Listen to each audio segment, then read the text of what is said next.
Berikutnya lagi lah, apa yang terjadi saat adanya pembelotan hukum oleh JPU ini dikabulkan. Saya ini akan menjadi terdakwa sekehendak hati mereka. Padahal saya sudah diputuskan batal demi hukum.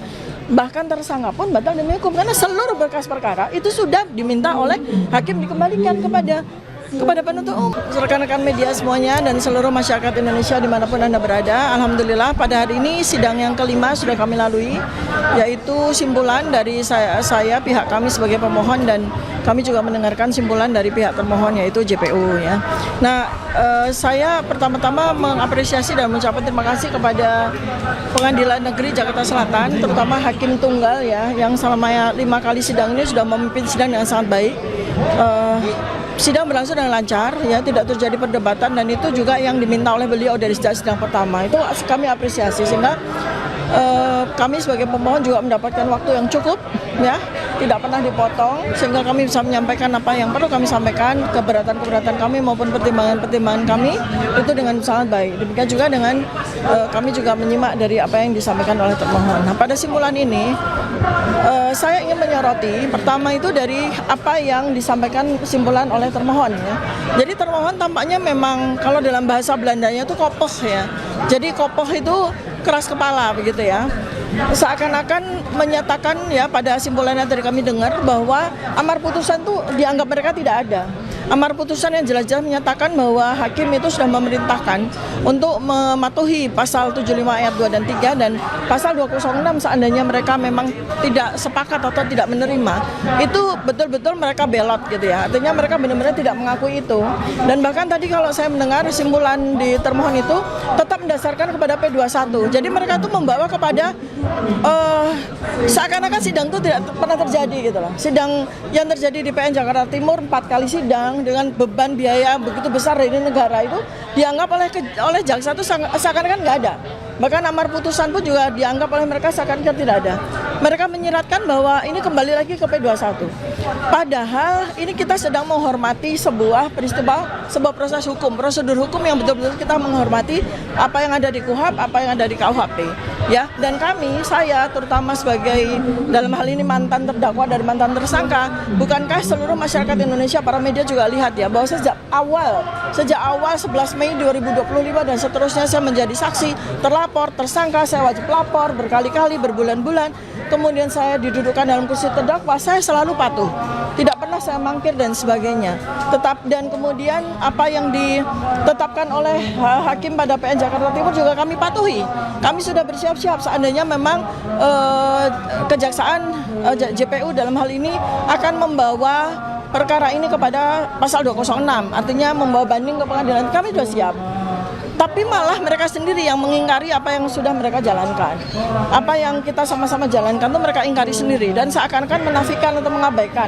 Terjadi sekali lagi ignoratio legis ya. Seakan-akan tidak ada sidang. Seakan-akan tidak pernah ada sidang di PN Jaktim dan mereka kembali kepada P21.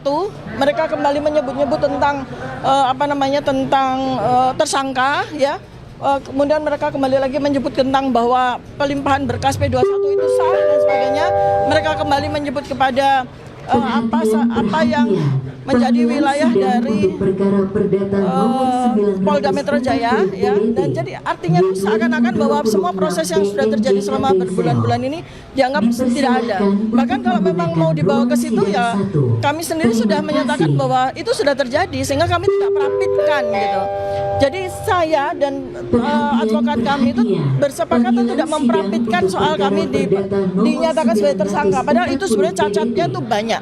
Cacat prosedur maupun cacat berita acara tuh cacat hukum acara tuh banyak sekali gitu loh. Kalau mau remind ya, P21 itu terjadi ketika P19 itu terjadi pada 100 hari lebih. Itu sudah menggagalkan dari penersangkaan saya sendiri gitu loh. Tapi malah mereka mengutak-ngatik kembali ke soal itu. Nah, kemudian saya sendiri ya, ini ada 10 halaman dari simpulan kami. Yang pertama adalah begini, kami menyatakan ya pada simpulan kami bahwa kami itu sangat menghormati hukum gitu. Kami itu sangat menghormati hukum. Semua yang ada pada KUHP dan semua yang ada di KUHP itu sangat kami hormati. Tapi mereka malah tidak menghormatinya, malah mereka menggunakan undang-undang yang ada di bawah KUHP seperti SEMA dan sebagainya, ataupun KUHP lamanya sudah kadaluarsa seperti itu malah mereka pakai sebagai pijakan mereka itu ya. Padahal kami ya sekarang sudah sama-sama kita bersepakat bahwa sejak 2 Januari 2026 KUHP baru itu sudah kita jalankan gitu loh. Jadi yang kita pegang ya itu gitu ya. Kemudian berikutnya lagi lah, apa yang terjadi saat adanya pembelotan hukum oleh JPU ini dikabulkan. Saya ini akan menjadi terdakwa sekehendak hati mereka. Padahal saya sudah diputuskan batal demi hukum. Bahkan tersangka pun batal demi hukum karena seluruh berkas perkara itu sudah diminta oleh hakim dikembalikan kepada penuntut umum. Artinya posisi saya sebagai tersangka pun tidak ada gitu loh. Jadi kalau seandainya peradilan ini tidak memutus apa yang kami minta dalam petitum kami, artinya saya disandera sebagai terdakwa dengan semena-mena tanpa hukum gitu loh. Di luar hukum, tidak ada koridor hukum apapun yang memberikan fasilitas kepada saya untuk disandera sebagai terdakwa ketika amar putusan dari PN Jakarta Timur itu sudah diketok palu oleh hakim gitu ya. Jadi seperti itu yang kami pertahankan supaya sekali lagi tidak terjadi kepada warga negara Indonesia yang lain, tidak terjadi kepada anak bangsa yang lain. Posisi yang dihormati oleh hukum disewenang-wenangi oleh aparat penegak hukum sendiri. Ya, itu. Kemudian terakhir dari saya nanti akan diteruskan kepada advokat saya ya. Sekali lagi, pasal 75 ayat 4 itu tidak ada pada putusan PN Jaktim. Tetapi itu yang digunakan oleh termohon, oleh jaksa penuntut umum. Itu namanya sekali lagi itu ignoratio legis, pembelotan hukum. Sedangkan kita betul-betul patuh kepada hukum. Artinya kalau memang mereka, sekali lagi nih saya tekan, mereka tidak puas dengan putusan hakim, mereka boleh menggunakan pasal 206. Itu loh. Kenapa mereka tidak, yang menjadi pertanyaan kami adalah mengapa mereka bersikeras tidak mau menggunakan pasal 206. Itu kan aneh ya, padahal itu fasilitas loh kalau mereka tidak terima. Sedangkan kami malah tidak diberikan fasilitas tersebut ya, kami terima aja gitu kan. Seperti itu ya. Kemudian berikutnya lagi adalah sekali lagi, ini juga tadi saya juga melihat ya, karena mereka itu kepepet, tidak punya dasar yang jelas, apalagi ahli mereka kemarin juga dicecar oleh para advokat kami ya, dan pada akhirnya ahli itu juga bersetuju dengan pendapat-pendapat kita, tidak bisa memberikan argumentasi yang jelas. Sementara ketika kami menghadirkan saksi dan ahli, mereka juga tidak punya hak jawab, tidak menggunakan hak jawab mereka. Artinya mereka bersetuju dengan apa yang disampaikan oleh saksi dan ahli kami, kan seperti itu. Tidak ada pertanyaan sama sekali, tidak ada perlawanan sama sekali terhadap apa yang disampaikan oleh saksi dan ahli kami. Artinya mereka bersepakat dengan apa yang disampaikan oleh saksi dan ahli.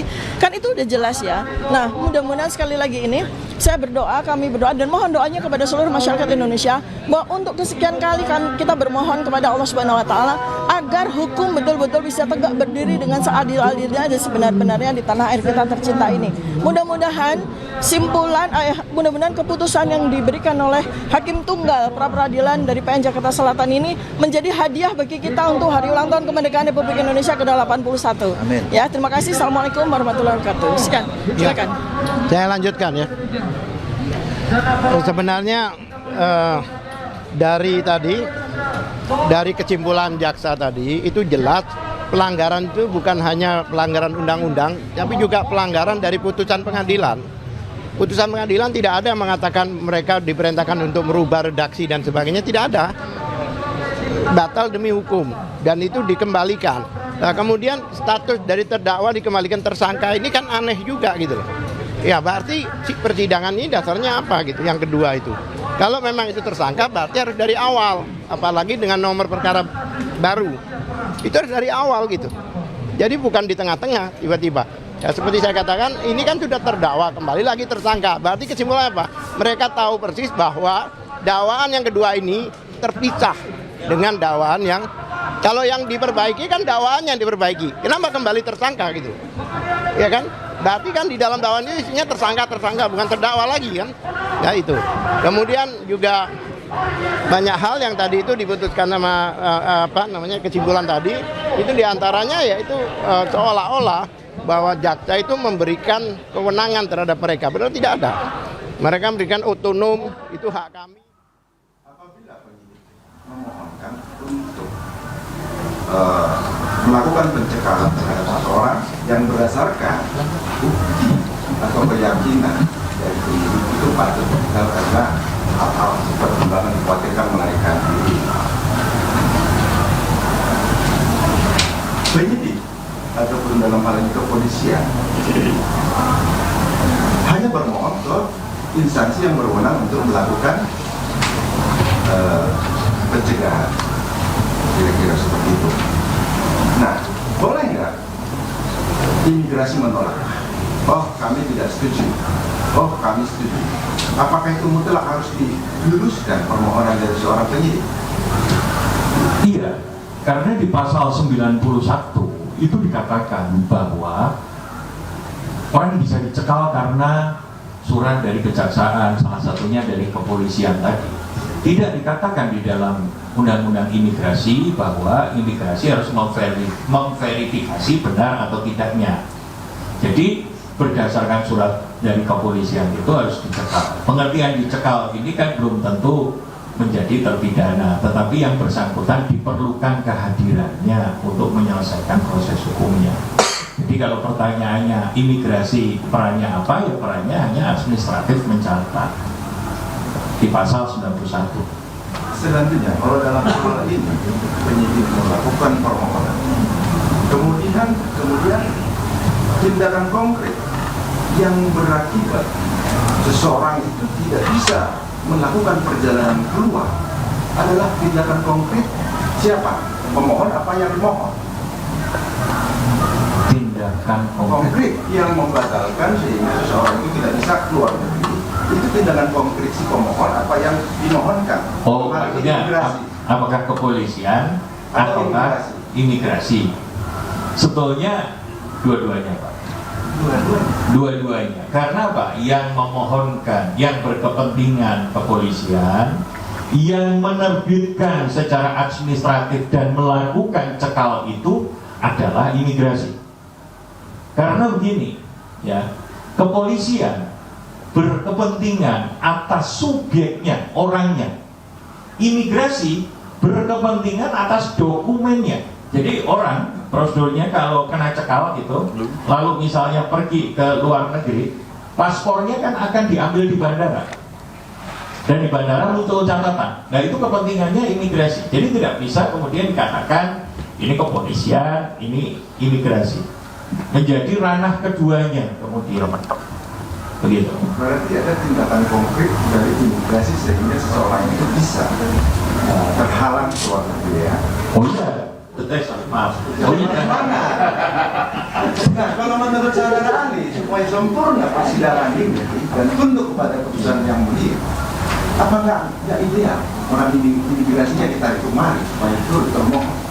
Karena begini. Belum dikomplit gitu. Saya minta pendapat aja. Iya, begini. Apa namanya, di dalam hukum ya, secara umum itu ada skurs, ada hukum, ada perbuatan, ada pertanggungjawabannya.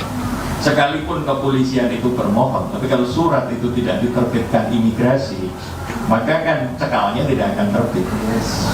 Jadi mengapa kemudian dua-duanya ditarik ya? Karena kepentingan pemohon ada pada termohon 1 dan termohon 2. Ya.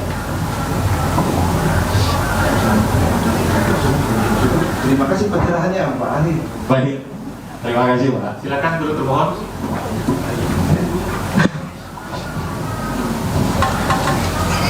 Terima kasih yang mulia. Saudara ahli, saya ingin bertanya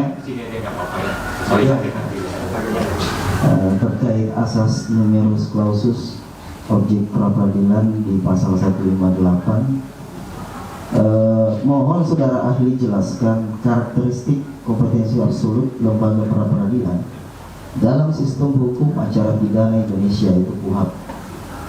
Dalam hal ini KUHAP baru, apakah objek pengujian pra-peradilan sebagaimana dirumuskan dalam pasal 158 Undang-Undang 20 tahun 2025 junto putusan MK nomor 21 tahun 2014 itu bersifat enumeratif limitatif atau numerus clausus atau tertutup, ataukah membuka ruang perluasan tafsir atau atas?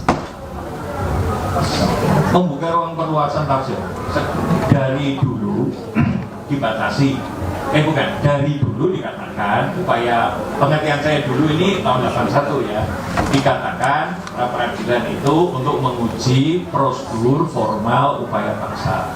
Kemudian upaya paksa, kemudian di dalam perkembangannya kita masih ingat beberapa putusan pra peradilan yang tidak menguji upaya paksa, misalnya menguji kecukupan bukti di pra peradilan, dan itu pernah diterima gitu ya. Nah, artinya kalau ditanya dalam sejarah membuka ruang tafsir enggak? Ya membuka. Kemudian ruang perluasan tadi yang dibuat selama proses KUHP tahun 81 tadi sebagian juga sudah diakomodir di dalam KUHP tahun 2025 gitu. Misalnya cekal itu secara eksplisit kemudian sudah disebutkan di dalam KUHP tahun 2025 gitu. Jadi kalau pertanyaannya ruang itu tertutup apa terbuka? Terbuka. Yang di pasal 158 tadi itu.